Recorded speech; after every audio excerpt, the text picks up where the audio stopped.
জাতীয় কবি কাজী নজরুল ইসলামের ৫০তম মৃত্যুবার্ষিকীতে ঢাকা বিশ্ববিদ্যালয় প্রাঙ্গণে তার সমাধিতে শ্রদ্ধা জানিয়েছে সর্বস্তরের মানুষ।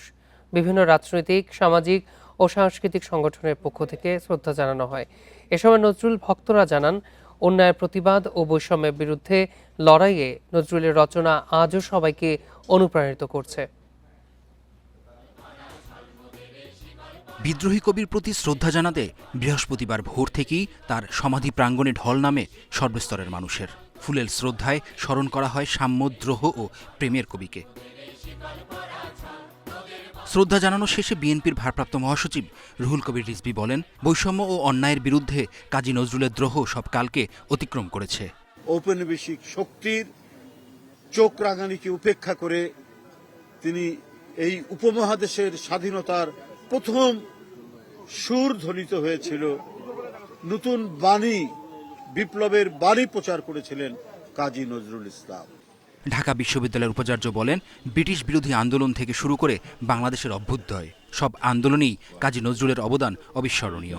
তার যে লেখার মধ্যে দিয়ে বাংলাদেশের এই বাঙালি জাতিকে জাগিয়ে তুলেছেন এবং তার ব্রিটিশ বিরোধী আন্দোলনে তার অবদান, সে অবদান স্বাধীনতাকামী মানুষ একজন, মুক্তিকামী মানুষ একজন, সাম্যের মানুষ একজন, ন্যায় বিচারের মানুষ একজন, সেই ব্যাপারটি তার কাজের মধ্যে ফুটে উঠেছে।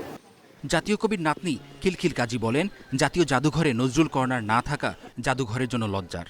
আর সাংস্কৃতিক প্রতিমন্ত্রী বলেন, শুধু নজরুল কর্নার নয়, বিদ্রোহী কবির প্রতিটি বিষয়েই কাজ করছেন তারা।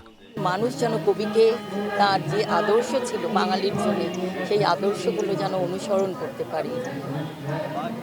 আর সমাজের যত অনাচার, অবিচার, অত্যাচারের বিরুদ্ধে তার যত গান, কবিতা আমাদের প্রাণকে অনেক অনুপ্রাণিত করেছে এবং আমরা যেন কবির সেই কথাগুলো মনে রাখি, মানুষকে ভালোবাসতে শিখি। সঙ্গীত এবং শিল্পকর্ম নিয়ে আমাদের সরকার কাজ শুরু করেছে, তার অংশ হিসেবে জাদুঘরের অন্যান্য শুধু বিভিন্ন জায়গায় এগুলো আমরা করার চেষ্টা করছি। নজরুল ভক্তরা বলছেন, যুগে যুগে মানুষের শোষণ বঞ্চনা থেকে মুক্তির পথ দেখিয়েছেন নজরুল। তার চেতনা ধারণ করে শোষণ বৈষম্যহীন সমাজ গঠনের প্রত্যয় জানান তারা।